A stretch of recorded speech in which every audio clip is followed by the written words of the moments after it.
Sim. Então, muito boa tarde a todos. Agradecer ao município o convite, agradecer também a presença destes ilustres convidados que vão fazer a sua participação no painel Cidade, Paisagem e Território. Cada um deles vai ter uma intervenção com uma duração de cerca de 20 minutos no final das 4 intervenções. Depois lançamos o espaço para as pessoas que estão no público fazer algumas perguntas.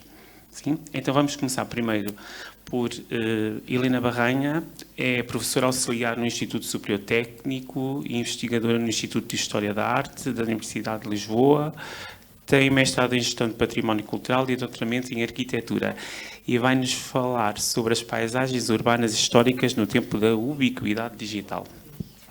Obrigado.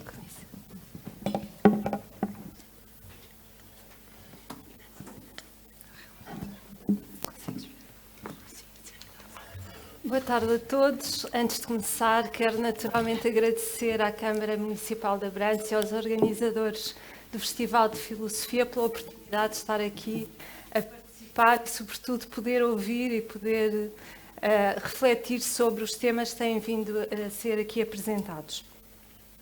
A minha comunicação está diretamente relacionada com alguns dos temas que eu tenho vindo a investigar nos últimos anos e, em particular, com um artigo que publiquei em 2020 na revista Património, intitulado Museus que Constroem Paisagens. Há vários anos e no decurso da minha investigação tenho verificado que os museus são um dos temas, um dos programas em que melhor se reflete não só a especificidade e também a universalidade da arquitetura portuguesa contemporânea, mas os museus são também uma oportunidade, muitas vezes eloquente, de redesenhar o território. E quando digo redesenhar, não me refiro apenas à dimensão física do território, mas também, e talvez fundamentalmente, a uma dimensão imaterial ou intangível, como hoje em dia se diz muito, e que tem a ver com a construção sempre renovada das identidades. E é um pouco sobre isso que eu hoje gostaria aqui de partilhar algumas ideias e, de acordo com o pedido que foi feito, ou o convite, ou o repto, se quiserem, nomeadamente pelo Dr. Francisco Lopes, a quem eu também aproveito para agradecer, o repto era falar sobre paisagens urbanas históricas e ligar este tema à realidade de Abrantes. O que para mim era um desafio, para uma realidade que não me é próxima, que não me é familiar e que eu aceitei com entusiasmo, devo dizer, porque é um exercício olharmos para uma paisagem que não conhecemos bem, é um exercício arriscado, mas sempre muito fascinante. Portanto, é natural que ao longo desta apresentação notem alguns detalhes que, se calhar, a quem conhece bem, de facto, o território, não parecerão muito rigorosos e espero que depois também deem esse feedback durante o debate. Mas interessava-me olhar e, a partir deste conceito que foi proposto pela Unesco em 2011 de paisagem urbana histórica como uma área que resulta de uma estratificação histórica de valores e atributos culturais e naturais que transcende a noção de centro histórico ou de conjunto, incluindo o enquadramento urbano e geográfico mais vasto. Neste contexto mais abrangente, e continua a seguir a recomendação da Unesco de 2011, incluem-se a topografia, a geomorfologia, a hidrologia, as características naturais do sítio e também os elementos construídos, naturalmente, tanto históricos como contemporâneos, portanto, aqui uma abrangência temporal que é significativa, retrospectiva, perspectiva e prospectiva. Incluem-se também as infraestruturas existentes à superfície ou subterrâneas, os espaços abertos e os jardins, que é um tema que também vai ser falado neste painel, os padrões de uso do solo e da organização espacial, as vistas e vários outros elementos que fazem parte da estrutura urbana. Mas incluem-se também, e eu gostava de sublinhar esta parte, as práticas e os valores sociais e culturais, os processos e os aspectos imateriais do património associados à diversidade e à identidade. Numa época em que cada vez assistimos a uma maior hibridização entre o digital e o físico, e eu não estou a dizer entre o virtual e o real, porque na verdade essa dicotomia já foi ultrapassada, porque já não conseguimos, em rigor, distinguir aquilo que é virtual, leia-se, digital, e aquilo que é a nossa vida material física, de tal modo estas relações estão imbrincadas e se contaminam reciprocamente. E, como é óbvio, dentro deste contexto de hibridização, de simultaneidade e também de superposição, as paisagens urbanas históricas são vistas em perspectivas totalmente novas. Portanto, quando nós olhamos para a definição que eu estava a mostrar há pouco e pensamos numa estratificação histórica, se calhar essa não é a realidade que nós temos hoje. Não é de uma sedimentação de vários tempos, mas antes de uma simultaneidade de vários tempos, em que nós estamos simultaneamente num passado ao qual temos acesso, num presente que é feito de muitas realidades e a olhar, a antever o futuro. E nas gerações mais jovens, sobretudo nas crianças, esta noção de tempo contínuo e simultâneo, que caracterizava também as sociedades mais ligadas à natureza, neste momento, nas gerações mais jovens, há esta percepção do tempo como um contínuo feito de simultaneidades, muito diferente da nossa perspectiva racionalista histórica do tempo como uma sequência linear. E, portanto, eu gostava também de olhar para este território de Abrantes nesta perspectiva das ubiquidades e das simultaneidades que o digital convoca. E, em paralelo com isto, há também uma dispersão da iconografia, uma simultaneidade de iconografias, uma generalidade e uma banalização das imagens, mas essa generalização e essa banalidade pode ser equívoca, porque na verdade, quando nós fazemos uma pesquisa, e muitas vezes o nosso primeiro encontro com uma paisagem é fazer uma pesquisa no Google Maps, no Google, nós não vemos as mesmas coisas. Neste momento, devido àquilo que Michael Pepe designou como o poder decisivo ou o poder de decisão dos algoritmos, cada um de nós tende a ver imagens diferentes, ainda que possa fazer a mesma pesquisa por palavras-chave. Ou pelo menos elas não vão aparecer exatamente com a mesma ordem. E como sabemos que as pessoas tendem a ver só os primeiros resultados, haverá sempre uma parte deste universo de milhões de resultados que vai ficar fora do nosso alcance, ou pelo menos fora da nossa atenção. E a atenção é outro valor indispensável neste contexto da cultura digital em que nos movemos. E, portanto, como é que nós podemos, a partir de um tema que não conhecemos bem, encontrar informação? De que fragmentos é que esta informação vai ser composta? E estes fragmentos oscilam entre dois polos. Um polo generalista, indiferenciado, de extremo detalhe e extrema especialização. Um pouco como a cartografia também nos permite que nos afastemos muito e que vejamos o planeta como um todo e que nos aproximemos e vejamos o interior das coisas ao mais ínfimo pormenor das células que as compõem. E nisto surgem também associações algorítmicas que são aparentemente fruto do acaso, mas não, porque sabemos que os algoritmos são controlados, mas que permitem pensar nos territórios e nos temas de estudo por outra perspectiva. Uma experiência que eu costumo sempre fazer quando estou a tratar um novo tema é procurar o que é que existe sobre esse tema nas coleções Europeana. E quando procurei Abrantes, encontrei esta coleção muito interessante no fundo é um herbário que está numa instituição holandesa, no Naturalis Biodiversity Center, em Leiden, e em que uma destas espécies, inventariada por uma equipa de portugueses nos anos 50, se assemelhava muito a um mapa, a uma cartografia de uma paisagem urbana.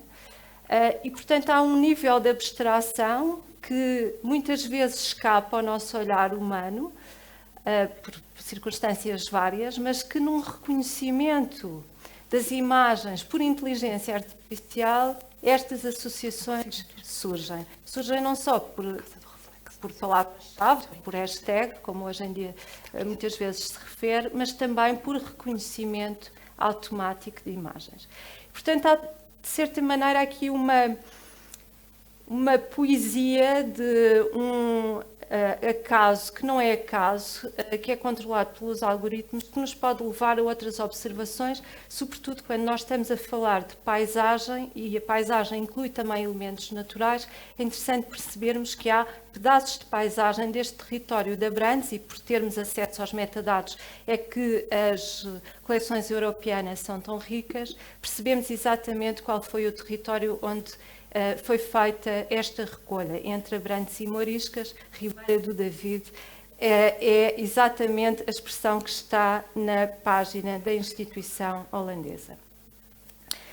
Queria também partilhar uma outra proposta do artista Aaron Bartle, um projeto que ele tem vindo a desenvolver desde o início dos anos 2000, designado MAP, em que faz uma crítica da cartografia digital, nomeadamente do Google Maps, questionando como seria se pudéssemos ser nós a decidir onde é que é o centro da cidade. Porque quando nós procuramos uma cidade, Abrantes, Lisboa, o que for, no Google Maps, o Google Maps aponta para um centro. Não é? Como é que esse centro é definido? E o que é que acontece se o redefinirmos? E, portanto, ele tem feito este exercício em diferentes geografias e pareceu-me também um exercício interessante para se fazer a propósito deste encontro de filosofia, e tomei a liberdade de, colocando-me um pouco no papel do Aaron Bartle, decidir que o centro deveria ser este novo museu ibérico de arqueologia e arte. E espero conseguir rapidamente mostrar porquê.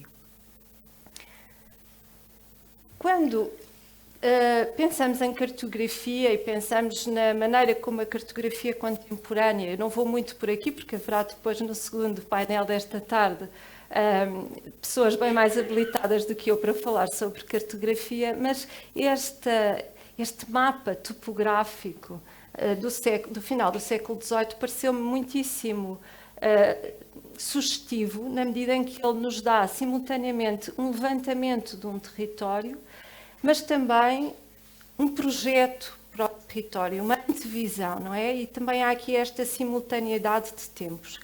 E, ao mesmo tempo, a presença da imagem na cartografia, os alçados, a perspectiva, as plantas destas barcas e também das docas, dos armazéns associados às mesmas. E isto não é muito diferente do que nos acontece hoje, talvez seja muito diferente em termos da qualidade gráfica, mas conceptualmente não é assim tão diferente em termos de sobreposição de diversos tipos de imagens, para nos dar outras noções do espaço e do tempo. O que acontece com as cartografias atuais, nomeadamente as que são controladas por grandes multinacionais, como é o caso da Google, é que há uma série de camadas de informação que nós dificilmente controlamos. Às vezes é-nos dada a ilusão que controlamos, mas estas camadas de informação sobrepõem-se ao território de uma forma bastante invasiva. Informação que aparentemente nos facilita a navegação no território, mas ao mesmo tempo nos distrai daquilo que seria essencial, com mensagens publicitárias e comerciais. E, portanto, a primeira coisa que haveria a fazer era limpar este território, que às vezes é difícil porque o próprio ícone do Google Maps está protegido com direitos de autor. Isso por si só já seria um debate interessante. Toda a pirataria que há deste ícone e as expressões que há nunca são exatamente iguais. A expressão é exatamente igual, então é pura pirataria, portanto, obras derivativas. Tomando uma dessas obras derivativas como ícone e apontando para o museu e limpando o mapa dessas informações adicionais que não nos interessavam, tentar explorar outras relações. Que outras imagens é que poderíamos então trazer para este mapa? Mais próximas, mais distantes, fazendo aproximações e afastamentos do território, em escalas sucessivas. Também pela própria natureza do museu, ao ter sido designado Museu Ibérico de Arqueologia e Arte. Não é? Como é que nós podemos, e é interessante porque é possível apontar e ter só o nome do museu, às vezes conseguimos fazer isso no Google Maps e ter, sem fazer batota, e ir tendo os países e o ponto que escolhemos como centro. E este exercício também de um jogo de escalas também me pareceu bastante divertido. Depois há uma coincidência feliz, que é ao olhar mais atentamente para o projeto, e o projeto deste museu não tem sido suficientemente publicado e estudado, mas ao olhar para a memória descritiva do projeto, o próprio arquiteto João Luís Carrilho da Graça fala também na abrangência do território. Um território alargado é algo que ele diz logo no início da memória descritiva para qualificar Abrantes. E, portanto, havia aqui uma convergência entre o tema deste encontro das paisagens urbanas históricas e a própria abordagem projetual do arquiteto. Isso é visível na maquete. Esta é a maquete inicial, uma maquete de implantação que nos dá esta visão, mas é também visível quando entramos no museu e começamos a percorrer as salas. Eu agora vou passar mais rapidamente, porque também estamos aqui, podemos sempre confrontar com a realidade, mas uma das coisas que me chamou a atenção, e as imagens que eu estou a mostrar são imagens tiradas quase todas da internet, exceto algumas que foram pedidas por telefone ou e-mail, como é o caso desta imagem que deu ao Dr. Francisco Lopes. O facto de haver uma cartografia que nos mostra a abrangência das coleções e que também situa esta polaridade entre o local e o global, ou entre o local e o internacional, em que o museu se situa ao designar-se ibérico. E pela qualidade, pela excepcionalidade das coleções que imediatamente nos remetem, quando visitamos o museu, para vários museus de referência a nível internacional. Estamos em Abrantes, mas podíamos estar em Berlim, podíamos estar em Paris, podíamos estar em Atenas. E isso é extraordinário. Devo dizer que foi uma grande emoção a primeira visita ao museu.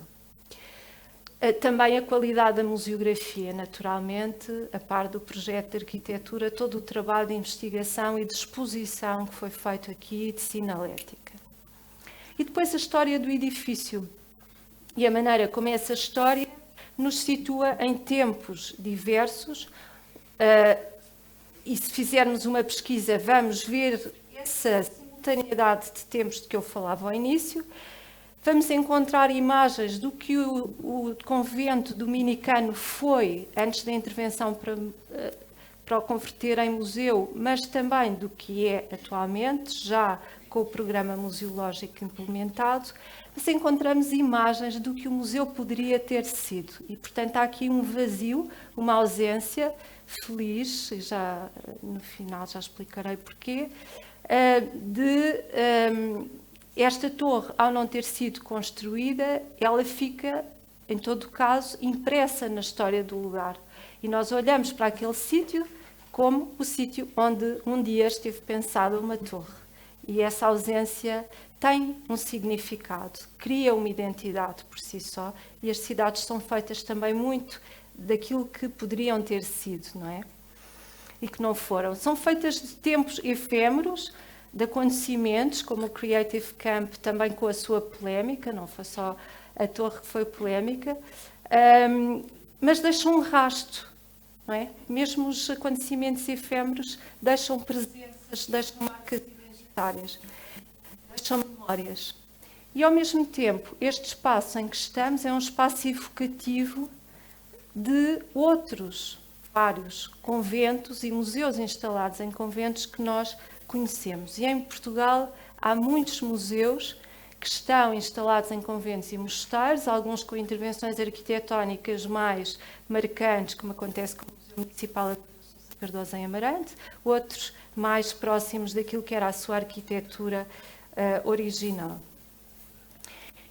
Esta intervenção fala-nos também sobre a história das intervenções no património construído. Nós podemos ler em alguns destes espaços referências à obra de Távora e também a casos mais recentes, por exemplo, o projeto de Álvaro Cis e Eduardo Souto de Moura para o Museu de Santo Tirso, também num espaço monástico. Podemos ver o percurso que o arquiteto fez até chegar aqui, estou quase a terminar, o percurso que o arquiteto fez até chegar aqui e, portanto, esta obra como um momento de síntese em várias experiências de produção de arquitetura, nomeadamente de desenho de museus, como é o caso do Castelo de São Jorge em Lisboa ou do Museu de Arte Sacra de Évora, ambos projetos do arquiteto Carrilho da Graça. Por outro lado, a presença da arte contemporânea abre o programa, abre o espectro temporal do museu, e isso acrescenta significado, acrescenta relevância, e também aqui poderíamos lembrar-nos de outros museus que estão instalados em espaços conventuais, como é o caso do Museu Nacional de Arte Contemporânea, Museu do Chiado, em Lisboa. Ou, indo mais longe, porque estamos a falar de uma realidade ibérica, o Centro Andaluz de Arte Contemporânea no Convento da Cartucha, em Sevilha. E, porque estou a concluir, dizer, porque é que este museu e porque é que este vazio é tão importante como centro? Este pátio aberto, que é enigmático e é sugestivo, é simultaneamente um sítio que nos permite ver a paisagem urbana e entrar no edifício. É uma interface, é um lugar de mediação e de diálogo. E a partir daqui há um diálogo com outras arquiteturas contemporâneas que têm vindo a povoar a cidade. Não vou poder mostrar todas, apenas estes dois exemplos próximos, o Mercado Municipal de Abrantes, dos ARX Portugal, ou esta intervenção muitíssimo interessante na Igreja de Santa Maria do Castelo, Panteão dos Almeida, pelo coletivo Space Workers, com design de Paulo Passos aqui presente. É sempre um grande orgulho e um risco falar quando os autores estão.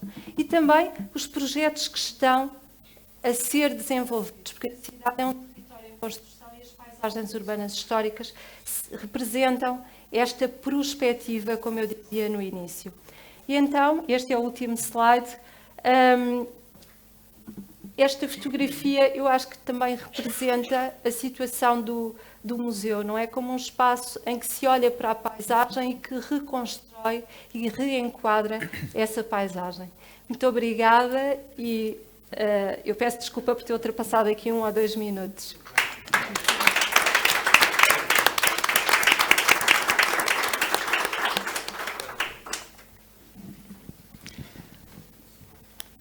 Obrigado, doutora Helena, pela perspectiva que nos deu daqui do museu, aqui muito próximo, e o seu enquadramento aqui na paisagem da Abrantes e não só.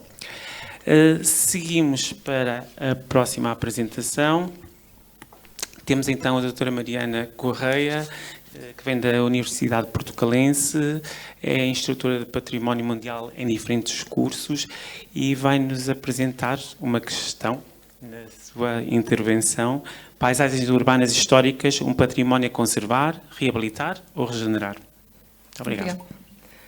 É um pouco estranho falarmos com um microfone, mas vamos tentar. Muito bem. Antes de mais, muito boa tarde a todos. Muito obrigada à Câmara Municipal, ao Sr. Presidente, ao Sr. Vereador e, em particular, também ao Sr. Francisco, ao Dr. Francisco, pelo convite realizado, que é sempre um prazer voltar a Abrantes. A última vez que cá estive foi há 25 anos atrás, para vir buscar o meu bolo de casamento. Por isso, nunca pensei que ficasse tanto tempo sem cá voltar. Por isso, pelo menos na minha memória coletiva, na minha memória pessoal, tem uma importância bastante grande. O bolo não. Mas pronto, por isso é um prazer e sobretudo falarmos sobre a paisagem e diferentes visões, não é? Diferentes contributos para conhecermos formas diferentes de vermos a paisagem. Volto ao ponto inicial, a cidade, sobretudo porque a 22 de maio de 2007, e foi uma data que na altura não pensei que fosse tão importante, mas foi a data que as Nações Unidas consideraram que metade da população mundial passou a habitar em cidades. E isto realmente é um marco na história, porque faz com que a forma de viver, de pensar, se altere, a forma inclusive de nos organizarmos enquanto sociedade. 15 anos depois, não é? a 15 de novembro de 2022, esta semana, chegámos aos 8 mil milhões de habitantes neste planeta, o que é difícil para nós de contabilizar, de pensar 8 mil. Aliás, eu ontem dizia 8 bilhões e os meus filhos diziam, não, 8 mil milhões, mamãe, não confundas. Com toda a razão, porque realmente é um número bastante difícil para nós de considerarmos, porque o que é que isto significa, não é? O que é que significa para cada um de nós e como é que nós podemos gerir e como é que nós podemos ver a cidade neste múltiplo de modelo que já se vai tornar quase uma mega cidade, não é? Com o passado tempo. Isto também significa que hoje temos mais de 4 mil milhões de habitantes que vivem em cidades, e isto realmente faz-nos repensar um pouco. Faz-nos repensar porque ao longo do último século, das últimas décadas, tivemos imensas pessoas gradualmente e num ritmo mais acelerado, nos últimos anos, a deslocarem-se das regiões rurais para as regiões urbanas. Quando vemos o que acontece na China, de milhões de pessoas em determinadas alturas do ano, de irem visitar os pais, as gerações as gerações dos seus pais, e verem os seus filhos, porque muitos deles não vivem com os filhos, não é? Para depois então voltarem à cidade onde estão a trabalhar, vemos que realmente a organização da cidade tem que ser completamente distinta e vai com certeza ter isso em consideração. Por isso é que em 2014, considerando que éramos 7,2 milhões, o Programa das Nações Unidas para os Assentamentos Urbanos considerou que havia 3,9 mil milhões. E disso estamos a falar de 1 bilhão, ou seja, mil milhões de habitantes que vivem em construções informais. Construções informais são bairros que nós em Portugal conhecemos por bairros de lata, mas noutros sítios como favelas, slums, etc.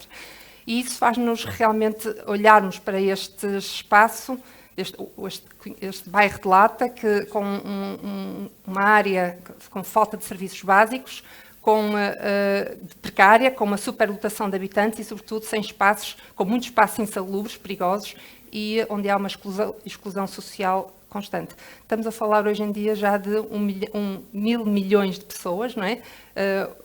Uma em cada 8 pessoas no mundo vive nestas condições. Nós, apesar de tudo, estamos a falar também de crianças que crescem com espaços limitados. Muitas vezes não pensamos nessa questão. Ou seja, pensamos enquanto decididores, enquanto pessoas que decidem, decisores, aliás, o espaço dos outros, não é? Mas também não pensamos como é que muitas da realidade destas crianças que crescem e que vivem limitados por paredes, por não poderem sair porque é perigoso, não poderem correr, porque também é perigoso, etc. Por isso são pessoas que vão crescer já limitadas desde que nasceram, não é? E isso tem impacto depois na sua forma também de ver o mundo, não é? E é por causa disso também que é interessante que as Nações Unidas, a UN Habitat, já considerou que como podemos olhar para as cidades, não é? E é por isso que recentemente foi publicado o World Cities Report de 2022, já a ver uma possível visão do futuro. E é estranho porque agora saímos de uma pandemia, não é? Estamos já com 56%, já não são 50%, no espaço de 15 anos já são 56%, ou seja, o crescimento da cidade tem sido atroz, tem sido enorme, e de repente já estamos no futuro, não é? E o que é interessante é que quando olhamos para este relatório das cidades do mundo, os 10 pontos que mais se destacam, todos eles têm futuro. Em todos os pontos há futuro, não é? Já não estamos a lidar com o presente, já estamos a lidar com o futuro. E isto é bastante interessante na forma como nós temos que gerir e ver o dia-a-dia. Eu sou arquiteta e também muitos dos presidentes de Câmara, dos decisores, todas as pessoas que trabalham no espaço de tomada de decisão, e também nós, enquanto cidadãos, é fundamental também termos esta questão, porque há fatores que se relevam e, sobretudo, que se destacam. Ou seja, diversidade, visão, cenários de futuros urbanos, pobreza e desigualdades, o que fazer, economias urbanas resilientes, futuro urbano verde, planeamento urbano, saúde, futuros urbanos, governança, inovação e tecnologia, resiliência. Ou seja, situações atuais, situações que estão a acontecer neste momento, que temos que lidar, a saúde pública, naturalmente, a questão também da resiliência e da governança, mas também a questão atingida para o futuro, ou seja, a diversidade e a visão para o futuro que todos temos que ter. Mas também o que é comum, para além desta tomada de noção sobre o futuro está aqui, o futuro é hoje, é a questão da resiliência. Já não estamos, mesmo quando falamos, por exemplo, das alterações climáticas, reparem que ouvimos durante 10 anos falar das alterações climáticas. Depois foi o impacto das alterações climáticas nos últimos 2, 3 anos.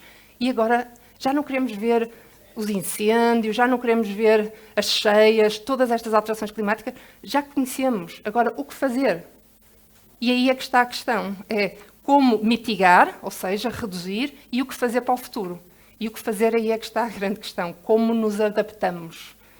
Nós, neste momento, no ICOM, criámos uma task force, somos mais ou menos 9 a 10 pessoas, de diferentes regiões culturais e diferentes continentes, inclusive das ilhas de Fiji e de outras ilhas também com grandes dificuldades, e estamos a trabalhar como criar indicadores, mas que possam operacionalizar não só o impacto, mas depois o resultado para nos adaptarmos, ou seja, para criarmos formas de rapidamente municípios e decisores políticos possam depois identificar esses instrumentos e essas formas para poderem depois apresentar resultados.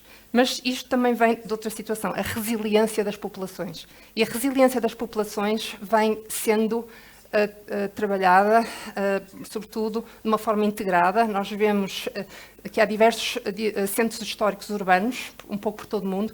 Temos à volta de 867, um pouco mais até, sítios classificados património mundial, num total de 1.100 e poucos natural e cultural, sítios de património mundial naturais e culturais, mas temos realmente uma profusão muito, muito grande de património cultural classificado e, infelizmente, desses 800 e tal, temos 100 em África.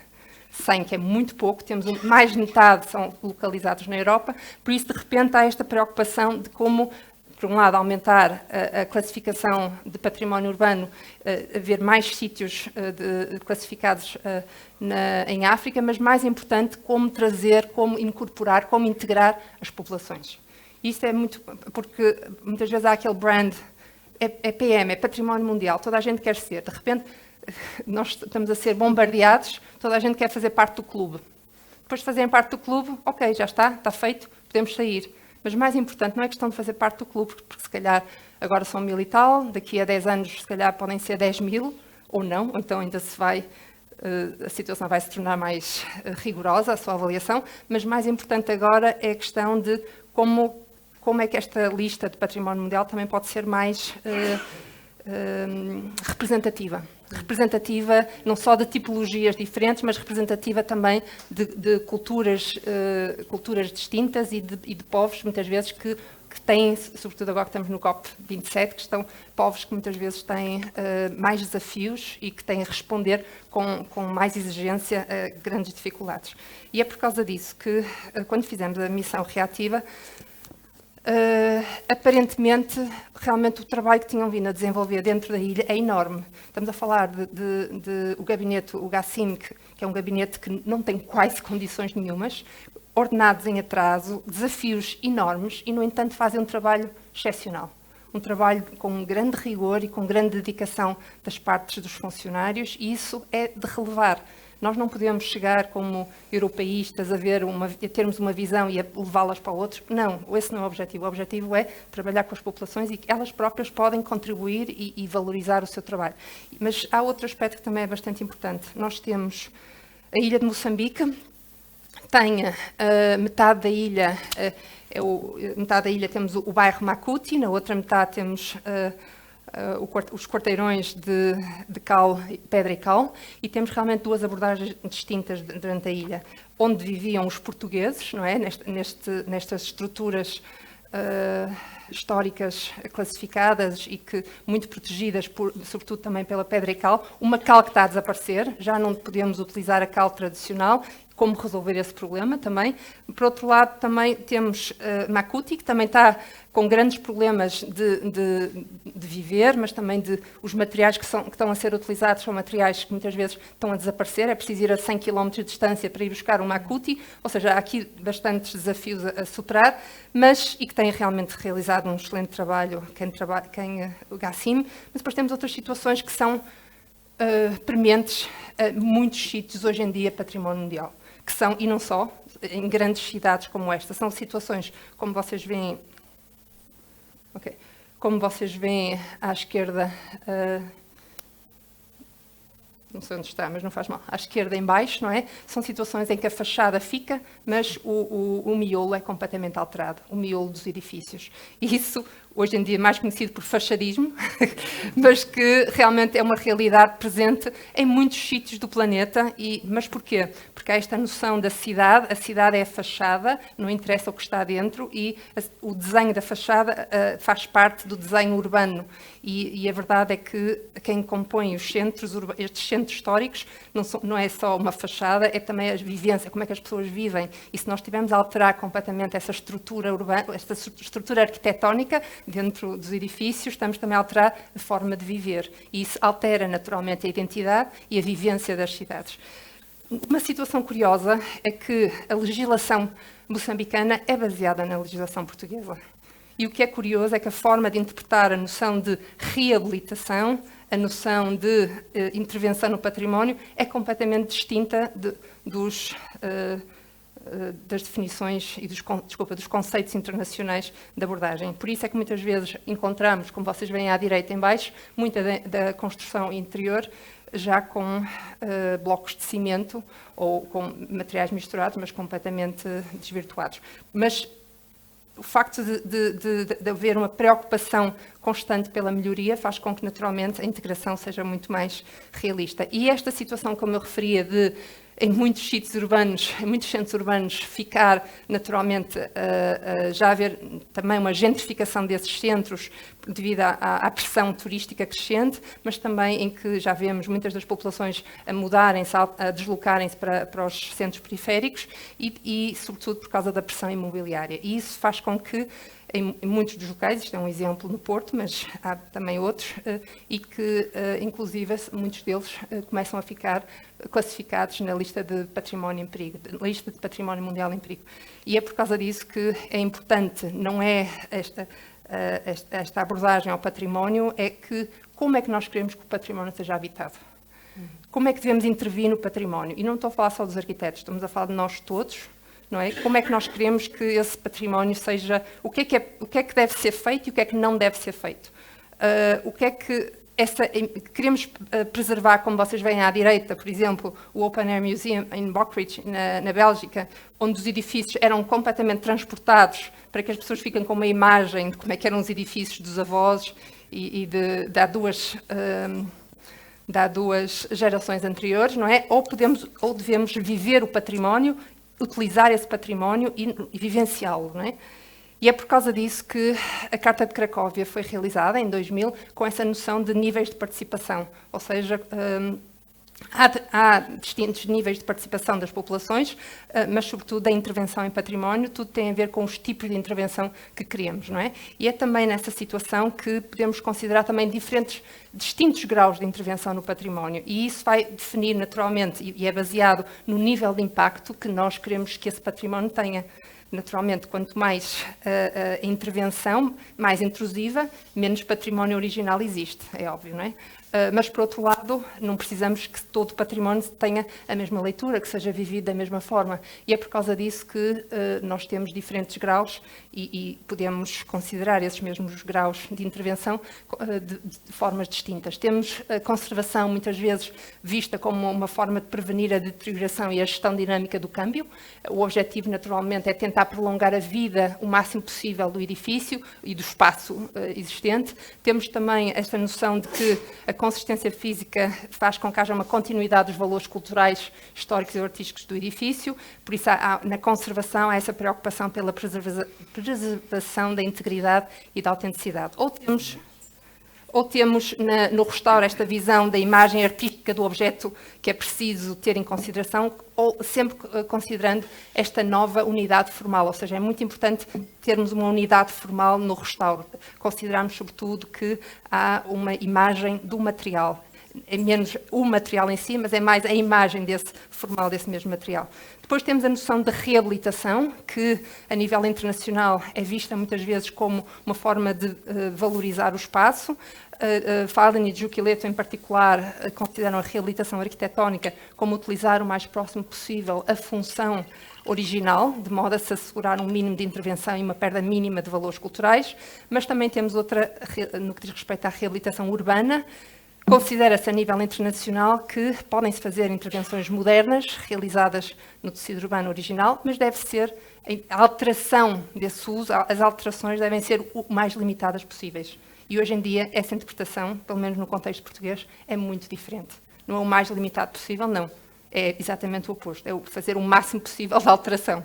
Por isso, temos aqui uma distorção do conceito, como é visto em termos internacionais, do contexto nacional, naturalmente.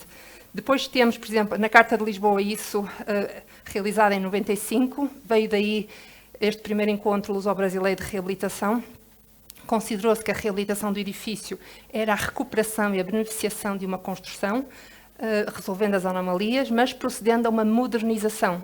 Por isso, este encontro foi a base da atual legislação. E o que foi discutido nesta Carta de Lisboa, que foi uma carta limitada a um espaço físico de uma conferência, não uma carta aprovada em termos, não uma carta doutrinal, aprovada em termos internacionais, do ICOMOS do ICOMOS internacional e das comissões nacionais de cada um dos países, dos 110 países que fazem parte do ICOMOS internacional.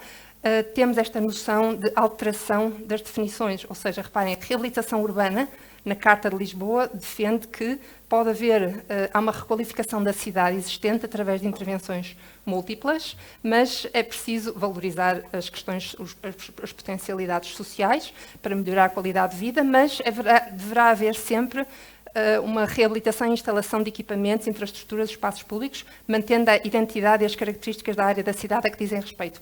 Isto é o que lá está escrito, mas depois a realidade é alterada. Ou seja, a renovação é a mesma situação, tem a ver com a imagem, urban renewal, tem a ver com a imagem que pode ser alterada para renovar. Nós vimos, inclusive, alguns aspectos aqui, algumas pinturas que há nas fachadas, etc. Esta imagem viva, que é importante para valorizar e, sobretudo, as novas atividades económicas e sociais. A renovação urbana também vista, também deve ser vista tendo em consideração as tradições locais, mas hoje em dia há esta renovação especulativa, que muitas vezes está presente e que tem a ver com grandes renovações imobiliárias, que se mantêm as fachadas, mas que se altera tudo o resto. Por isso, às vezes, a substituição de componentes faz com que tudo se altere. E é por causa disso que, ainda na Carta de Lisboa, a própria renovação urbana diz que é preciso ter em consideração a demolição das estruturas morfológicas e tipológicas e considerando um novo padrão urbano, mas também com novas edificações, atribuindo uma nova estrutura funcional a essa área. Ou seja, estamos de repente a alterar o tecido todo, mantendo as fachadas e legitimizando a mesma através da Carta e depois da lei em particular. E isto é bastante importante porque faz com que a lei portuguesa seja distinta de muitos de outros contextos internacionais, onde há uma especulação muito maior. A reabilitação urbana permite que haja muito mais intervenção, inclusive intrusiva, quando na abordagem internacional é muito mais cuidadosa e muito mais conservadora, vamos chamar assim.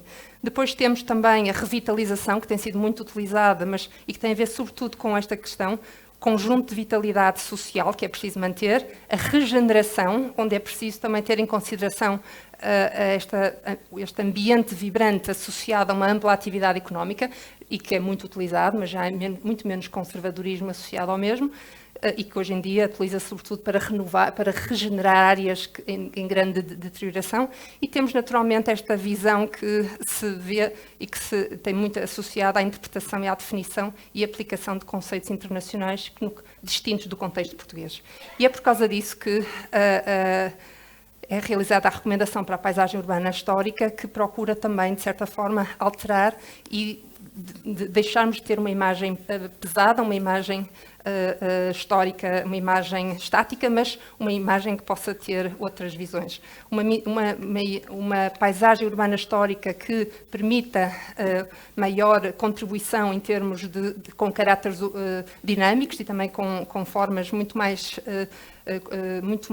objetivas de desenvolvimento social, cultural e económico. Faltam poucos slides.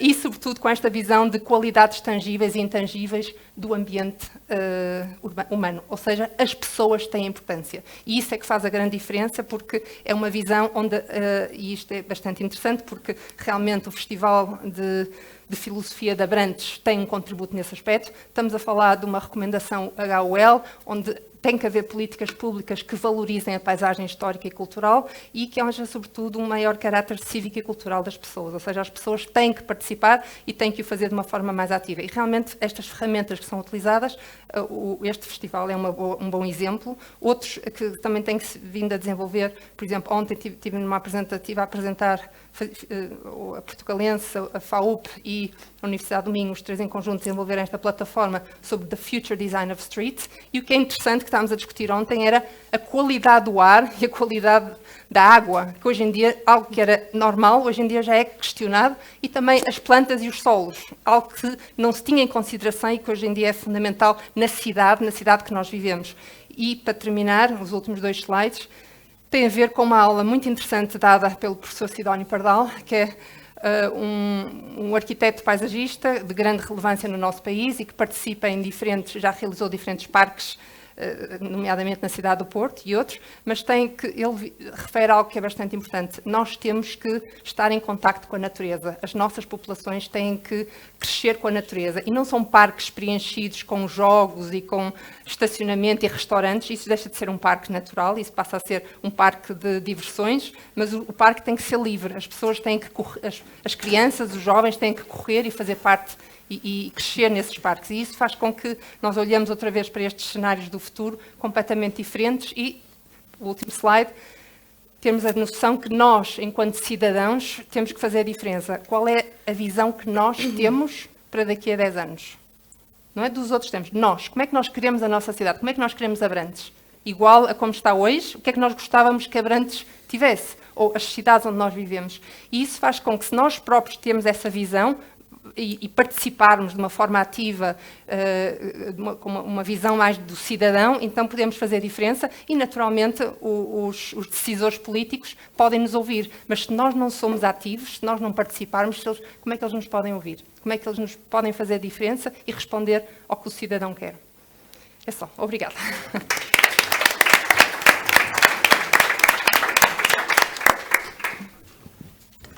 Muito obrigado pela sua apresentação. Sim. E pelo repto que nos deixou para o município, não é? Porque é que queremos a nossa cidade no futuro daqui a 10 anos? Luís, é para pensarmos nisso. Ok. Segue-se a apresentação da Moirica Reca. Disse bem? Muito bem. Muito bem.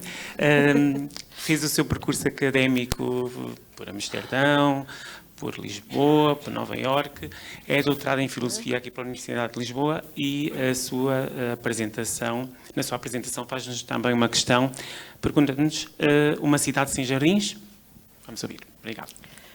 Bom, eu quero começar por saudar esta iniciativa do Festival de Filosofia e agradecer o convite à Câmara, na pessoa do seu vereador e na pessoa do Dr. Francisco Lopes, que muito agradeço. E quero saudar os meus colegas de painel, o público, e agradecer, porque já fiz a transição para o meu... Eu não sei porque é que este slide está aqui parado, mas se calhar não é assim. Bem, não interessa, vamos passar à frente. Se calhar com isto vai melhor. Não quero pensar. Mas eu queria passá-los eu. Bem, enfim, não interessa. Bom, então... numa aldeia implantada na encosta da montanha, como vemos naquela imagem, se calhar um jardim não faz falta. Pode-se até defender que a aldeia constitui um conjunto, em conjunto com a encosta, uma paisagem coesa. A aldeia pontua a paisagem e não existe sem ela e vice-versa. Numa cidade como... como Abrantes, de onde se avista em seu redor a paisagem, ou 3 paisagens, como aprendi aqui, a Ribatejana, a Alentejana e a Beirã, não sentimos tanta falta do jardim, aparentemente. Contudo, o mesmo não se passa quando a dimensão do construído se estende a perder de vista e quando as matérias dessas construções perderam o vínculo com a terra, as rochas, a madeira do lugar, nem mesmo quando mantêm as matérias do lugar, mas se mantém a questão do a perder de vista. Isto é, quando da cidade não se avista a encosta, o prado, o bosque, e quando as edificações se erguem a partir de cimentos e outras matérias, aqui o jardim é essencial. Mas o que faz do jardim um jardim? É esse o papel da filosofia. Quando se decide debruçar sobre um tema, não lhe interessa tanta particularidade de cada exemplar, mas o que é comum a todos. Procurar o que há de universal no particular. Também há uma outra pergunta, se podemos falar indiscriminadamente de jardins, parques, espaço verde. E, por fim, esta pergunta, o mote desta apresentação, será que podemos conceber a cidade sem jardins? Comecemos pelo que faz de um jardim um jardim. Porventura, esta é uma questão que parece tola. Todos sabemos o que é um jardim. E, contudo, há muitos lugares que contêm elementos que qualquer um de nós listaria como fazendo parte de um jardim, como vemos nestas imagens, mas teremos de concordar que se calhar não se trata bem de jardins. Quando muito lugares ajardinados, de parques com elementos verdes, enfim. Eu vou socorrer-me de Rosário Assunto, um filósofo italiano do século passado, que muitos consideram o filósofo do jardim. E podemos procurar responder a esta questão do ponto de vista da matéria, da construção, daquilo que constitui fisicamente um jardim, concluindo que ele é o resultado tanto da agricultura como da arquitetura. Para erguê-lo, são necessárias as mesmas técnicas agrícolas e hidráulicas que para cultivar um campo, e para que o que assim é cultivado seja um jardim é preciso uma estrutura, um desenho e organização que são da ordem da arquitetura, o que faz dele afim a outros espaços construídos e que nos acolhem. Mas neste caso não se trata de criar um abrigo da intempérie, uma casa que nos separa da natureza, mas de criar um lugar de encontro e experienciação da base natural. Ou posto de outra forma, trata-se de criar um mundo. O jardim é um lugar delimitado, desde logo porque cingido por uma cintura moral, e o assunto remete diretamente para o Horto dos Conclusos medieval, mas também à cidade antiga, helénica, onde a muralha que encerra a cidade é responsável pela sua unidade e coesão. Mas mesmo jardins que não tenham uma cerca, um muro ou vedação são delimitados. Há uma coesão interna que os mantém e os distingue do entorno. Mas não podemos avançar sem referir que, antes de mais, o jardim é uma realidade estética. Uma realidade que experienciamos através de uma observação sensível que é também valorativa. Acresce que o jardim é o ponto de encontro e de convergência de opostos, o natural, o construído, ideia, realidade, sentimento e razão, sujeito, objeto, vida e morte, luz, sombra, etc., que se complementam e que experienciamos vivendo nele. Aqui torna-se claro que o jardim é um lugar de vida, vida dos elementos que o constituem e também um lugar da nossa vida, porque a experiência que nós fazemos do jardim, fazemos-la quando o vivemos. E a expressão viver o jardim remete para uma contemplação que se demora, que faz uso de todo o corpo. E já lá iremos com mais detalhe. Ao afirmar que o jardim é um lugar de vida, a Assunto aponta já para uma ontologia e diz-nos... eu acho que avancei aqui antes de mais. Estava no slide anterior. No fazer um jardim, no cuidar de um jardim, no governo de um jardim, é uma interpretação da natureza que se procura e se expõe. Uma interpretação da natureza como horizonte ontológico da vida de cada homem e da história dos homens. A ênfase na vida e no ser abre pistas para a resposta à pergunta que dá mote a esta comunicação. Uma cidade sem jardins será uma cidade desprovida de horizonte para a vida humana. O nosso mundo deixa de o ser quando se reduz ao humano e ao produto da técnica. Porque o jardim é sempre indissociável da ideia de natureza. E fica aqui de fora entrarmos a fundo no conceito de natureza, e seria um tema para um outro debate, um outro festival muito longo, mas fiquemos pela ideia de natureza como algo, tudo que é dotado de vida, de autogeração, mas também os elementos que tornam possível essa vida, como o ar, a água, a terra, e ficando fora tudo o que é meramente sintético. Podemos dizer que o que subjaz a todos os jardins e os unifica é a tentativa de recuperar uma imagem de como seria a natureza no início, num momento fundacional, e volto a citar o assunto. Este é o ideal a que aspira a necessidade de fazer arte na natureza, da natureza, com a natureza. É isto que dizemos quando falamos de jardinagem. A recuperação, através da nossa obra, de uma imagem da natureza como intacta, mas ao mesmo tempo despojada de toda a selvageria, doméstica, mas não artificializada. O ideal, digamos, de uma natureza que, ao mesmo tempo, como imaginamos ter sido no início, antes de uma história que pode ser interpretada como um aumento crescente do afastamento relativamente à natureza, e, ao mesmo tempo, aquela que esperamos restaurar no final de uma história cujo processo se tenha convertido de estranhamento da natureza e progressivo afastamento relativamente à natureza, como é de facto celebrada por alguns e pelas mesmas razões depreciada por alguns outros, a época utilitarista tecnológica atualmente vivida por toda a humanidade. Em restauração e reconquista de uma natureza para nós e conosco e em nós reconciliada em si mesma e para si mesma. Para dar forma a esta ideia de natureza, há que modelar os elementos naturais. O jardim é desenhado e plantado, não deixa de ser um espaço construído, e mesmo se seguir uma poética naturalista ou silvestre, não é de raiz necessariamente espontâneo. Nesta modelação é retirada a natureza ao perigo. Tenha ou não animais, não apresenta risco. Uma selva não é um jardim, mas um jardim pode ser construído tendo a selva como matriz.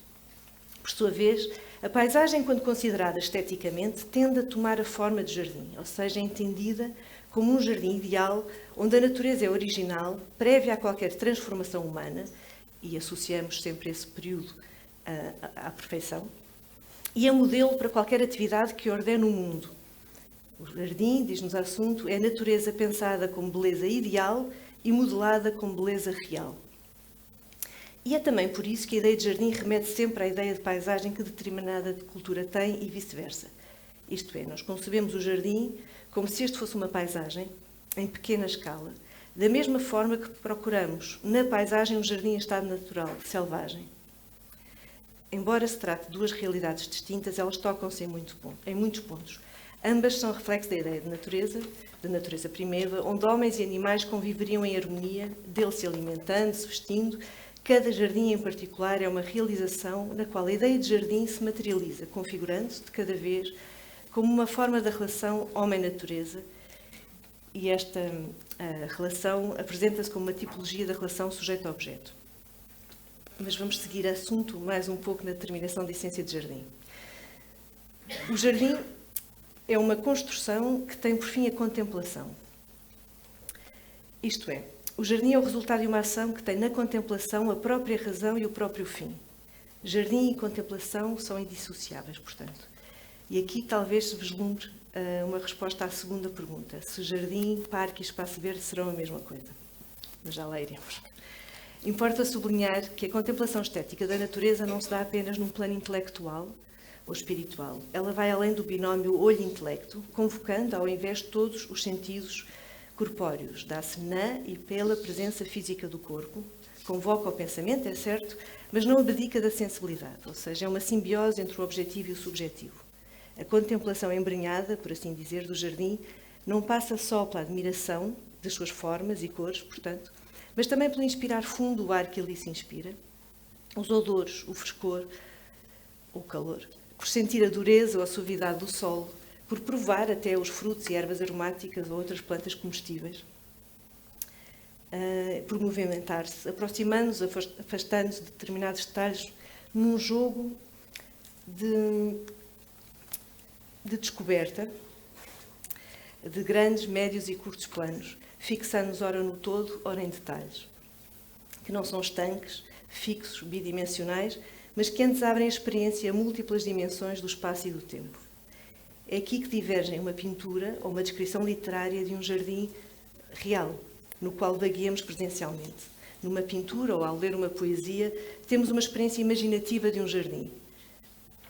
Mas não temos a experiência imersiva. A contemplação é ali apenas intelectual ou sugestiva. Num jardim real, pelo contrário, A nossa vida identifica-se com a vida do jardim. Não se trata de uma simples apreciação das formas belas, a contemplação da beleza viva é fundamental porque o prazer estético da forma é indissociável do prazer vital aí experienciado. A contemplação da vida que vive no jardim faz vibrar em nós o sentimento de estarmos vivos e de partilharmos esse sopro vital com a natureza que ali contemplamos. Aqui participa de forma essencial a experiência do tempo. O jardim é um lugar que é simultaneamente do tempo e fora do tempo.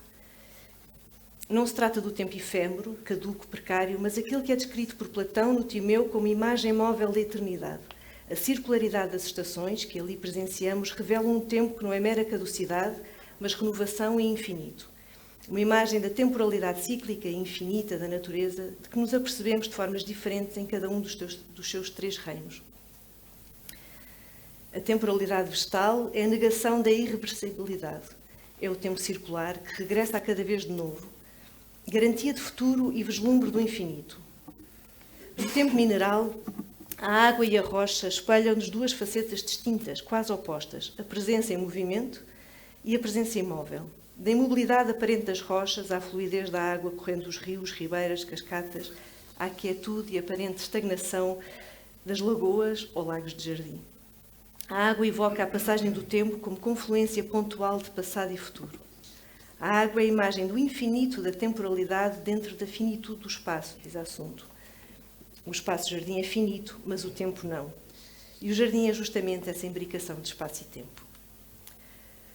Por sua vez, o animal.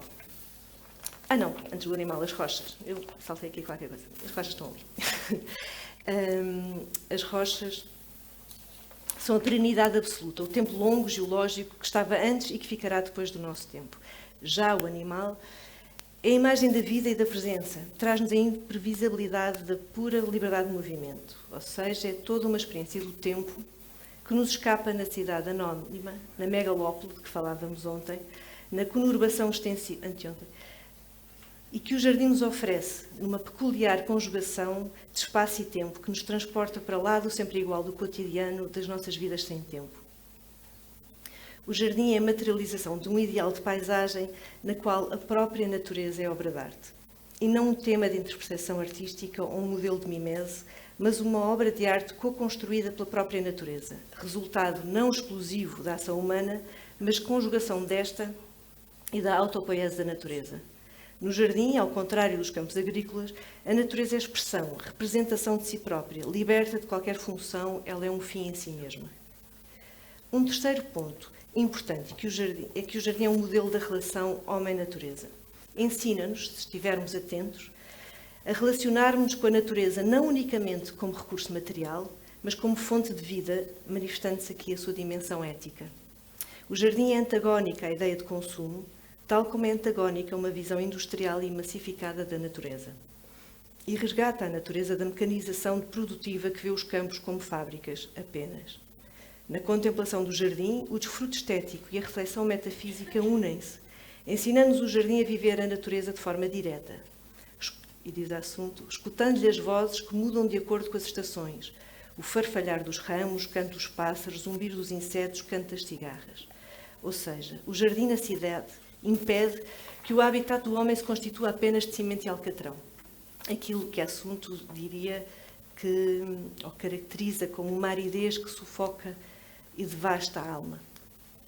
Mas se o jardim medeia a relação do homem com a natureza, bem como a da cidade com o campo, o propósito de conceber e plantar jardins não pode ser senão o de... Ups. Bem, não faz mal. Sim, estou mesmo... Um, dois, está mascado. Não está aqui o slide, mas eu vou-vos ler devagar.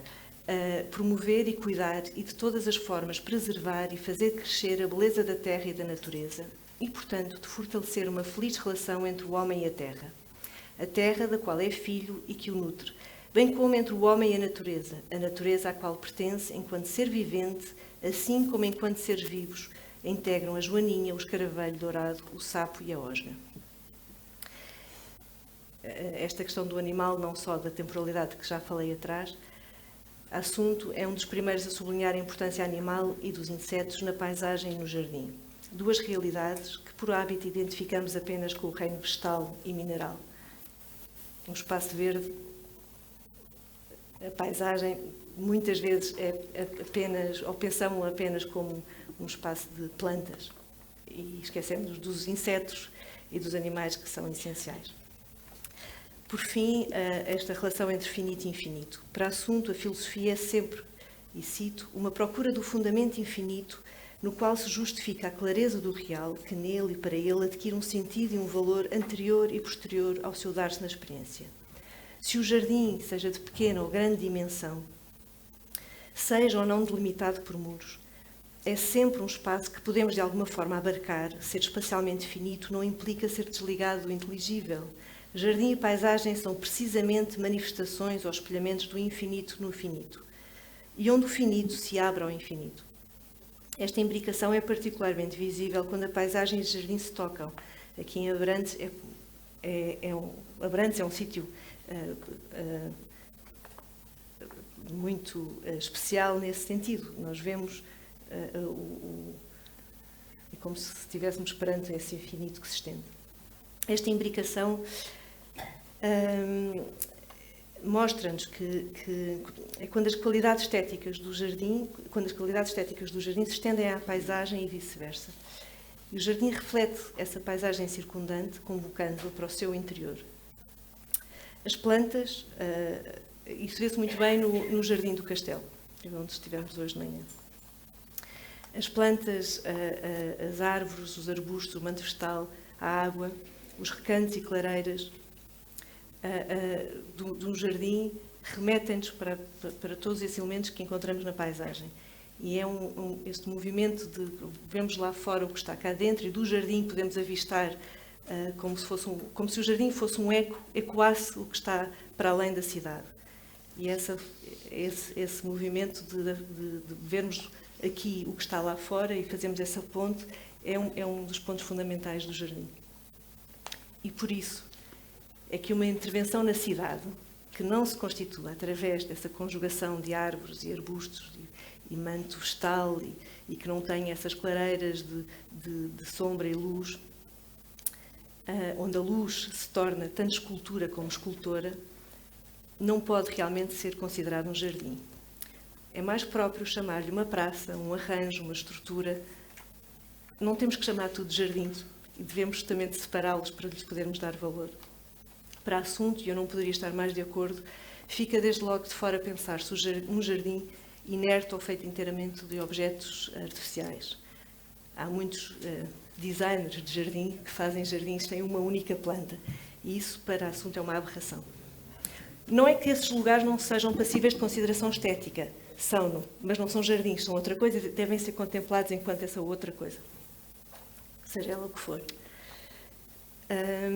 E já quanto à ideia de cidade sem jardins, claro que podemos pensar numa cidade sem jardins, nós podemos pensar tudo e mais alguma coisa, mas se calhar é uma ideia muito limitada.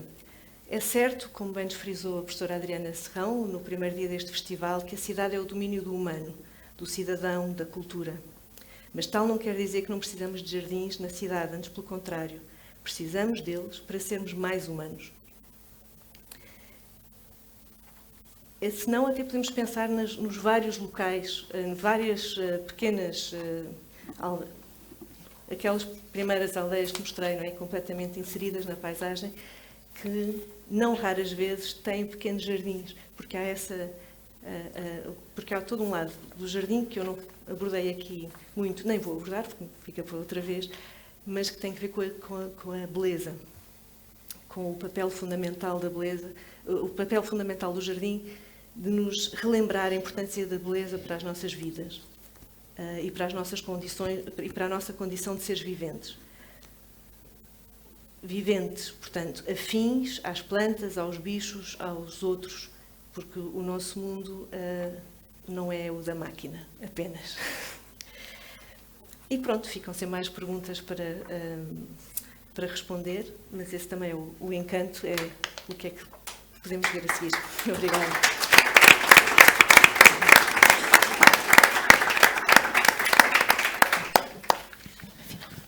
Obrigado, Meirica. pela sua intervenção nesta cidade com jardins, nesta cidade florida, na cidade florida, que é Abrantes. Passamos à próxima intervenção com Dirk Henrich, não sei se disse bem também.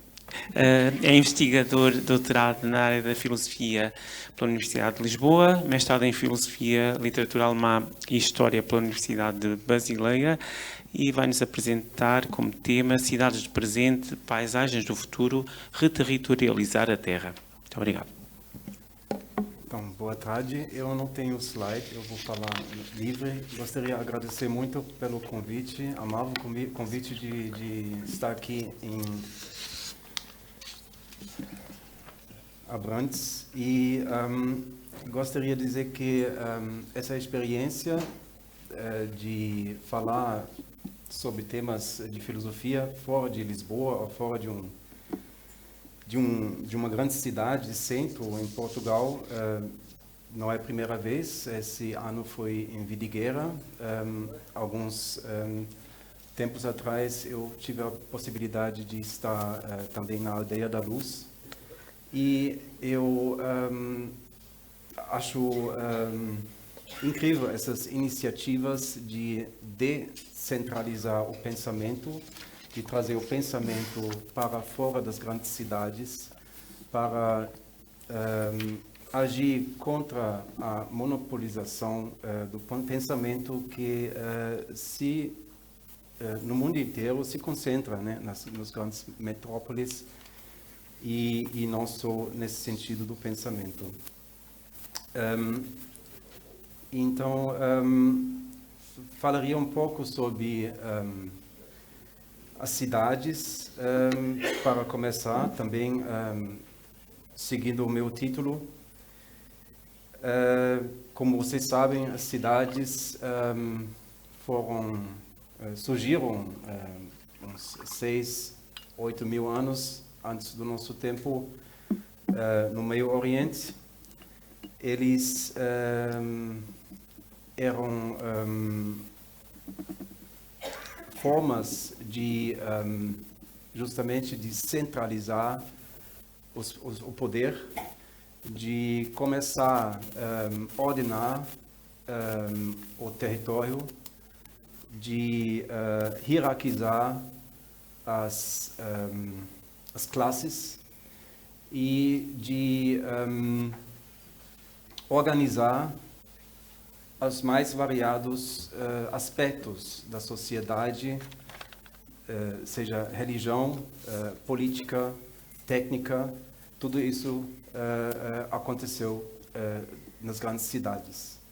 Então, essas grandes cidades, já 6, 8 mil anos antes do nosso tempo, eram, assim, para assim dizer, grandes máquinas de controle e de desenvolvimento também. Sem as cidades não teria esse desenvolvimento da técnica que nós temos hoje em dia. Também nunca teria esse sentido de política, né, polis, que nós temos hoje em dia.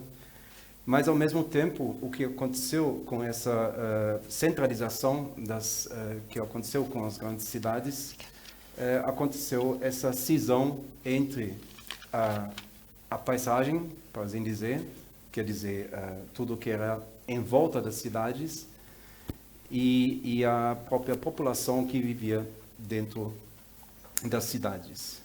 Isso chegou na Europa por volta de 1500 a um ponto em que a população das cidades nem saía mais para fora da cidade. Eles enviaram os artistas, os pintores, os geógrafos, os militares para fora, e para trazer todas as informações para dentro da cidade e para justamente para controlar o território. Então surgiu uma classe, a classe burguesa, né? A alta classe, a elite, que ficou separado daquilo que acontecia fora das cidades. Eles também não apenas aconteceu uma separação, também aconteceu foram construídos muros, né? Não só contra possíveis inimigos, mas contra quaisquer possibilidade de invasão e de destruição desses centros. Então, o que podemos então constatar é que a modernidade é um processo de, e estamos vivendo isso hoje cada vez mais, um processo de alienação progressiva. Então, a nossa humanidade, nós ouvimos que quase a metade da população mundial vive em grandes metrópoles, megalópolis, é alienado. É alienado daquilo que acontece fora das cidades, que acontece na terra, que acontece, entre aspas, na natureza. Perdeu a ligação com o natural, perdeu a ligação com os animais. Tudo isso está em processo progressivo na nossa sociedade, e por isso essas iniciativas são muito importantes, porque eles são movimentos contra essa monopolização. Estamos aqui numa cidade, mas essa cidade é uma cidade pequena, e então quer dizer que não só aqui em Portugal, mas também em outros grandes países, o que acontece é que as pequenas cidades também ficam fora, né, de muita coisa que fica centralizado nas cidades. Esse processo também tem a ver com a colonização. Então, fundação das cidades, as cidades monopolizam o poder, controlam a população, exploram a população que vive nas terras e começam com sucessivos guerras, colonizar cada vez mais terra que está a plena selva, quer dizer, não tinha ninguém, entre aspas, nessas terras, ou são terras de outros domínios. Então, a colonização é um processo que também parte das cidades. E parte da nossa sociedade europeia, parte da Europa. Então, quando a Europa, por volta de 1500, 1600, já estava colonizado, para assim dizer, surgiu um novo mundo, outros mundos que não estavam no mapa e que poderiam ser colonizados e poderiam ser explorados para aumentar o poder dos povos europeus em primeiro. Eu tenho aqui um autor que é um pouco controverso, é o Carl Schmitt, é um filósofo de teoria política da Alemanha.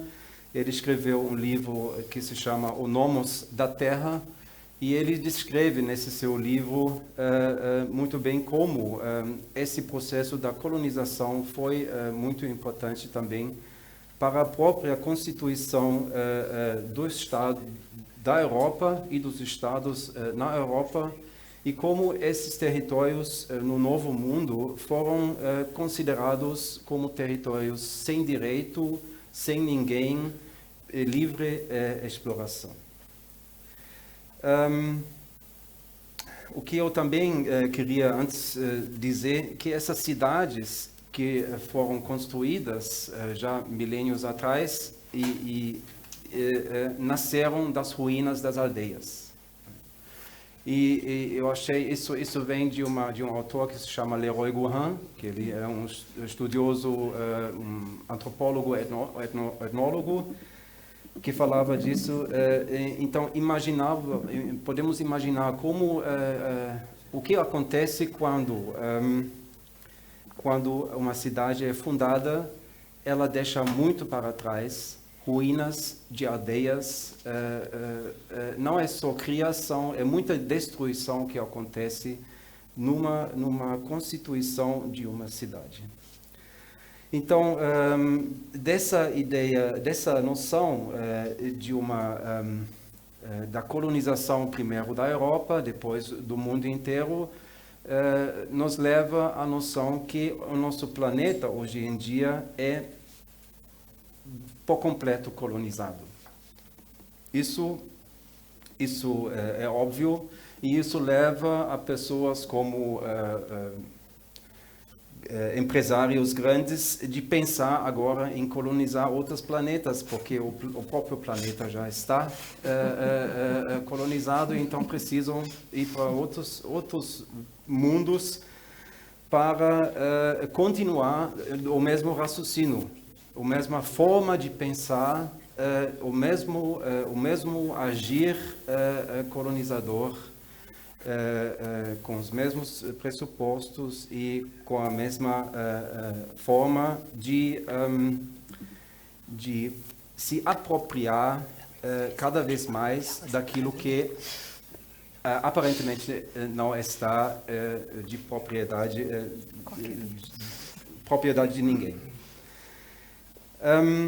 Pensar então a paisagem e pensar alguma reterritorialização da Terra significaria de fazer o movimento inverso, de parar esse pensamento da apropriação e pensar como podemos parar esse chamado progresso que está a tornar a nossa terra inabitável. Isso, então, tem a ver com o conceito da decolonização, né? E que atinge não só os povos da África, da América Latina ou da Ásia, fora da Europa, mas também tem a ver com a nossa própria origem aqui como europeus no continente europeu. Porque o que acontece, que Portugal também foi um país colonizado, né, já há muito tempo, estavam aqui os romanos, os fenícios, etc. Os próprios portugueses antigamente eram um povo colonizado, depois virou um povo de colonizadores, etc. Então, como podemos pensar de voltar para parar esse movimento? Porque o que acontece quando um povo, como os portugueses, por exemplo, vão para a América, descobrem um novo continente, não é que eles apenas ganham terra, nova terra, mas eles também perdem a própria terra. Isso, no caso dos portugueses, é muito significante, e quando pensamos, por exemplo, no conceito da saudade, isso fica bem claro, né? Que é um povo que foi para um outro lugar, descobriu o mundo e perdeu o próprio mundo, e dessa perda do próprio, ganhando o outro, surgiu o conceito da saudade. Isso é uma interpretação, né? Tem várias interpretações. A saudade é um conceito muito vasto e tem muitas pessoas que... Quanto tempo eu tenho ainda? Um pouco mais de 5 minutos. Então, eu tenho aqui anotado vários pontos agora, mas o que também tem aqui em jogo é um certo também uma coisa progressiva, também tem a ver com a fundação das cidades e a perda com as paisagens e a natureza, mas também tem a ver, de certo modo, também com a religião cristã, mas etc. Aí tem vários aspectos. É o ódio da terra, que sobretudo a nossa cultura ocidental desenvolveu, estabeleceu um certo ódio à terra, e que se mostra, que se manifesta, né, nas formas como nós estamos lidando com os recursos, mas também com a terra em si, né? E então, para concluir, para não também estender muito aqui, o que seria talvez preciso para aterrar, né?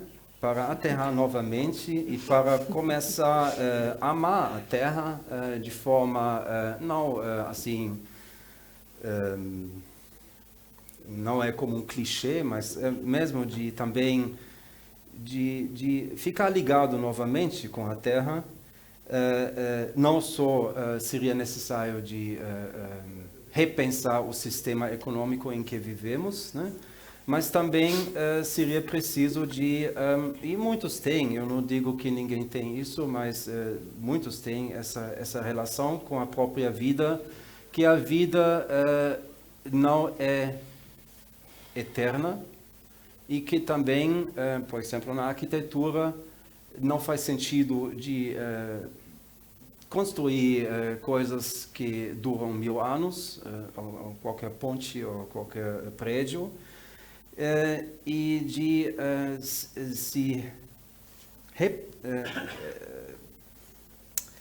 voltar para a percepção que a vida é finita e transitória, que nós estamos apenas um momento aqui e depois vai ter outras pessoas que vivem aqui, e nós não podemos pensar que as nossas ações e atitudes deveriam permanecer para sempre, né? Que a nossa vida é curta e espelhar essa transitoriedade da própria vida também nas construções arquitetônicas, na forma como lidamos com o outro, etc. Então, talvez para terminar um pouco, aproveitar mais essa vida breve e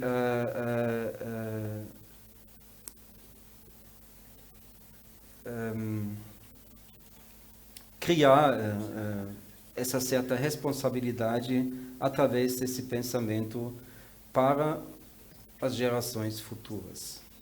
Acho que isso seria um bom fim agora. Muito bem.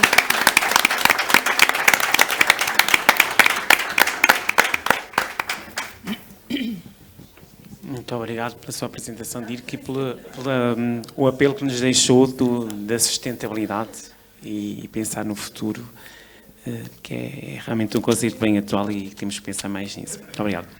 Bem, chegou o espaço para perguntas e respostas dos nossos comunicadores.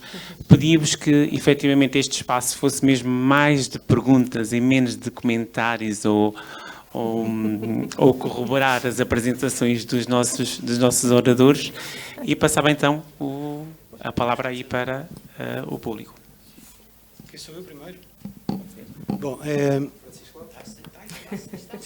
estou apresentado, Francisco Lopes. Celso, permite-me fazer um pequeno comentário. Não? Pronto? Não. Eu disse mais perguntas, menos comentários, portanto não quer dizer que não exista, não é? Não sei fazer perguntas, o que é grave.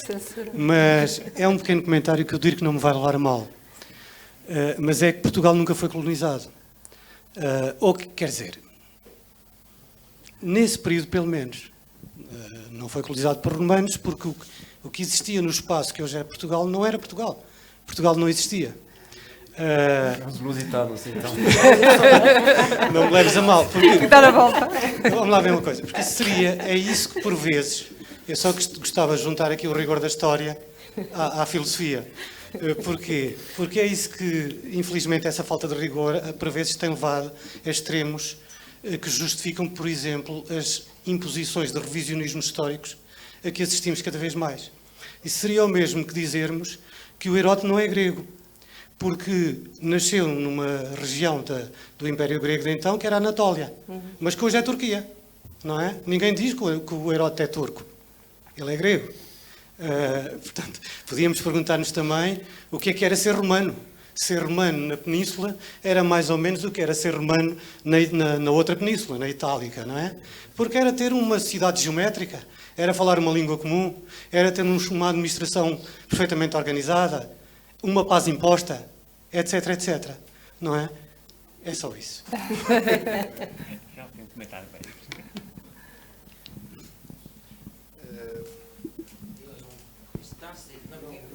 Portanto, boa tarde a todos.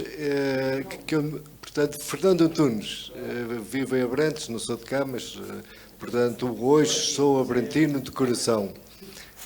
Sou professor e sou engenheiro civil. Eu ainda me estou a rir daquilo que o Dirk era rancho, ou não sei como é que se diz, desculpa lá, não sei falar. Tanto faz. Há muitas palavras que eu não sei falar também. E eu achei piada porque realmente tocou-me um bocadinho, porque fazerem-se casas para os filhos hoje, um dos problemas que nós sentimos e que eu sinto e que se calhar como eu é de facto termos herdado, eu felizmente ou infelizmente, por factos das finanças, herdei alguns apartamentos, casas. Portanto, aquilo que o senhor estava a dizer era que a vida é curta e que nós devíamos viver com aquilo, devíamos viver e fazer aquilo para nós. Porque deixar para os outros é uma chatice. Era aquilo que eu penso que mais ou menos era isso. Que as casas já não são feitas para 1000 anos, porque, portanto, as pontes só têm no horizonte de vida de 100 anos, as obras, barragens também, né? A construção civil tem anos. As pessoas esquecem-se que fizeram-se prédios, edifícios altos, mas eles duram pouco tempo, ou pela estrutura, ou por falhas técnicas de água, esgotos, de eletricidade, que aquilo tem que ser renovado, restaurado, etc. Aquilo que eu achei piada, eu também concordava que era bom até fazerem-se casas que depois desapareciam e os nossos netos fariam outras no mesmo terreno que era nosso. Ficávamos com as terras, a terra ficava... A pergunta, por favor. Não, é só agora rapidamente. Relativamente ali... mas mesmo rapidamente. Ali que achei que é muito simpática, são todos, e eu também sou simpático, que a Maurica Recker, achei muita piada a definição de jardim. Se eu fosse definir certos conceitos, como a vida, como o amor, quando eu pedisse um namoro à minha mulher, com tanto texto, falando sobre o jardim, que não sei se conhece o Paulo Gonzo, a música do Paulo Gonzo, o Jardim, não sei se conhece o Jardim da Celeste. Eu gosto mais do Jardim da Celeste e do verso do Paulo Gonzo, porque coisas que são bonitas não se definem muito. Tudo o que é de facto bonito na vida não é muito difícil de se definir. Um jardim é uma coisa... Portanto, que eu tenho um jardim à minha maneira. Eu gosto do meu jardim. Relativamente à arquiteta... deu uma definição. A pergunta, vamos centrarmos na apresentação dos nossos convidados. Eles já apresentaram. Fez uma exposição muito completa da diferenciação entre renovar, restaurar, etc. Obrigado. Eu gostei muito do que ouvi aqui, mas vou-me centrar numa filosofia interessantíssima. E a pergunta é muito simples. reconhecendo o trabalho de todos, a pergunta é dirigida à minha colega e é muito simples. Porquê? Porque filosofar sobre a necessidade do jardim nos dias de hoje e também porque filosofar sobre a liberdade a partir da consciência da necessidade do jardim na nossa cidade. E muito obrigado. Obrigado, José Nunes, é professor de filosofia. Quer responder já? Sim. Não sei se há mais perguntas e respondemos no fim, se calhar. Se quiser responder já, acho que... Sim. É? Posso responder Sim, já? sim, sim. Dá ali mais. Tá bem.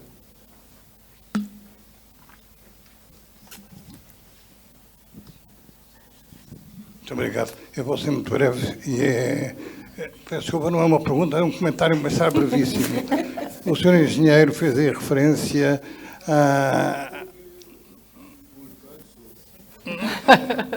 Se quiser, não quero tomar muito tempo, mas a referência a um desligamento entre, digamos, literatura e jardinagem. Acho que não. Eu só quero indicar uma peça bibliográfica que é fantástica, que é de um senhor espanhol chamado Eugênio Torres, que tem o texto mais bonito sobre o mais bonito jardim português, que para mim é o Botânico de Coimbra. Vale a pena ler.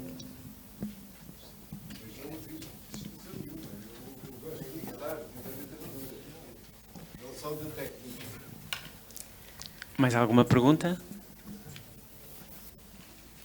Moirica, se calhar começámos a responder. Então, posso começar. Muito obrigada pelas perguntas e pelos comentários. Pronto, acho que em relação ao seu comentário, sinto-me obrigada a dizer que bom, ele há lugar para muita coisa e na filosofia interessa-nos fazer perguntas sobre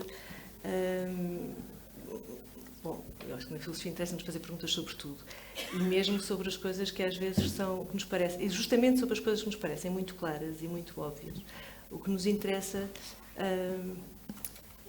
não é tanto a definição, mas o pensar porque é que elas existem, porque é que nos tocam e porque é que o jardim nos interessa e ao pensar porque é que me interessa o jardim, e neste caso que me interessa perceber porque me interessam muito os jardins e acho que têm de facto um papel muito importante na cidade, importa-nos pensar porquê.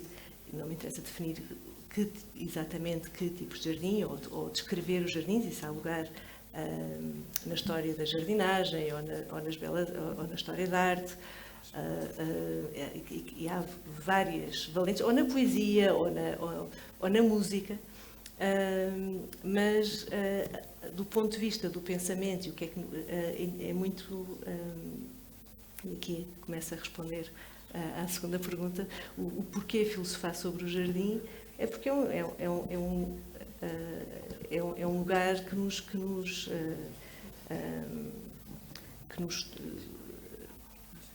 diz muitas coisas e que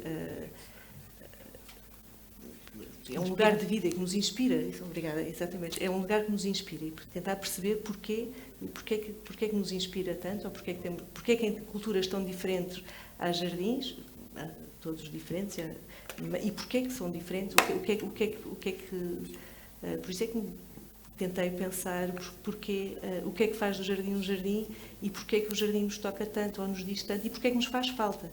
Faltou-me responder justamente se somos tantas pessoas nas cidades, é porque de facto faz-nos realmente muita falta o jardim, justamente como essa ponte para o outro lado. Nós já aqui ainda ontem falávamos sobre a grande concentração de pessoas numa faixa muito pequena do nosso território, não é? do país e a grande diferença que há nas cidades muito grandes. Felizmente nós não temos cidades como aquelas que eu mostrei aqui, porque felizmente nem a maior cidade portuguesa é assim, e sublinho felizmente, não temos cidades dessas, não temos megalópolis a sério, e isso é uma vantagem de Portugal, mas realmente numa cidade como Abrantes, em que não só temos existem jardins muito bonitos, temos essa ponte com a paisagem que que nos revitaliza. Um dos pontos também muito importantes do jardim, que eu não falei, que vou fazer aqui uma ponte ao dizer, é justamente no jardim nós temos somos confrontados com a nossa finitude. E isso é mais uma das razões porque o jardim é tão importante na cidade, justamente porque porque nos damos conta da nossa finitude, e por muito que pensemos em colonizar Marte, como dizia, aqui fez um comentário fantástico, devia ter feito em voz, mas se calhar com os microfones ouviu-se, mas que deveria ser tornarmos a Lua património mundial, já não seria possível devastá-la. Tornar os planetas, e portanto vou fazer esta ponte. O património já. É, o património mas isso também seria... Só para fazer mais uma ponta aqui ao dir, também seria, se calhar, um bocadinho, pensando numa vida, numa eventual vida extraterrestre, seria altamente pretencioso da humanidade considerar as galáxias como património nosso. É boa ideia, sim, sim. Mais alguma intervenção da sala? Lá embaixo ao fundo.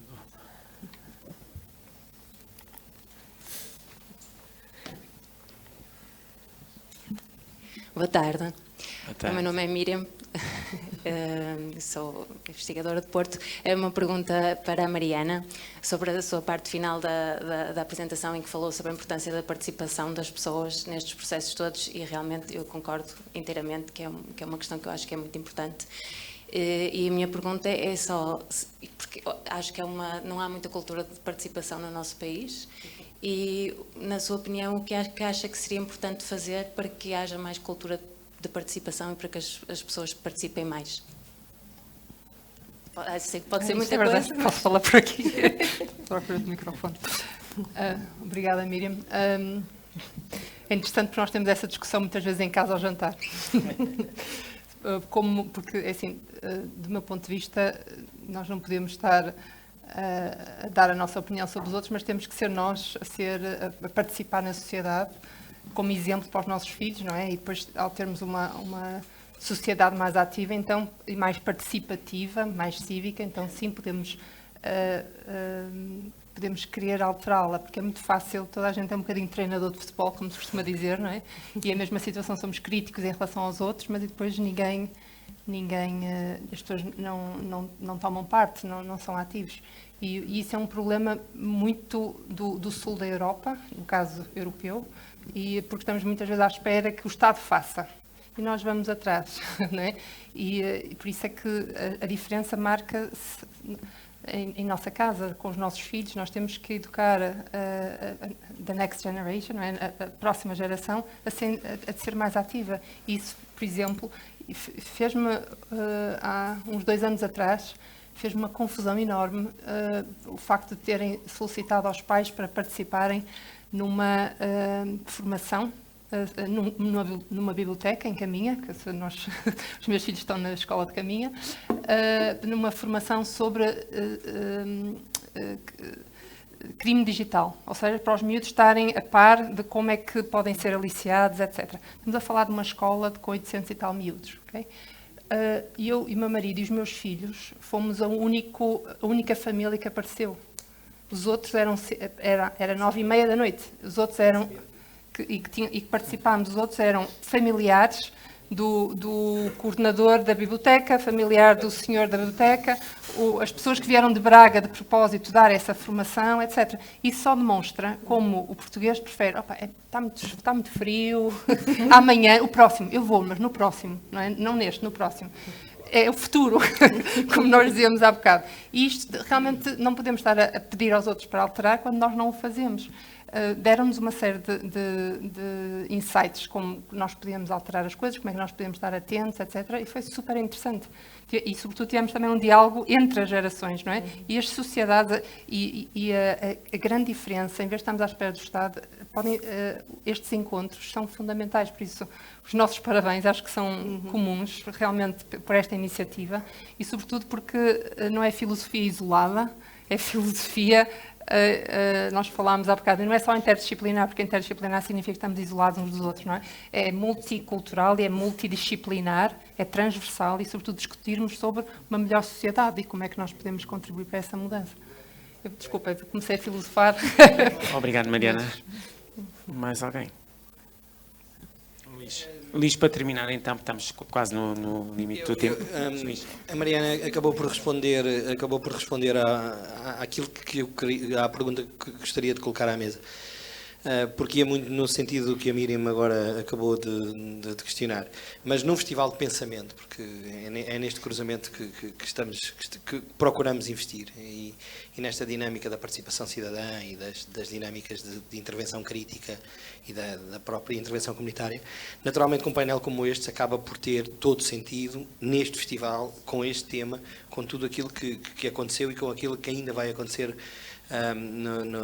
no próximo momento. Vamos ter agora aqui, Celso, desculpa, vamos ter uma pausa para uma pequena aventura no MIA, degustativa, e a seguir o Miguel Abalavoado vai falar de cozinha, mas isso já será o outro moderador.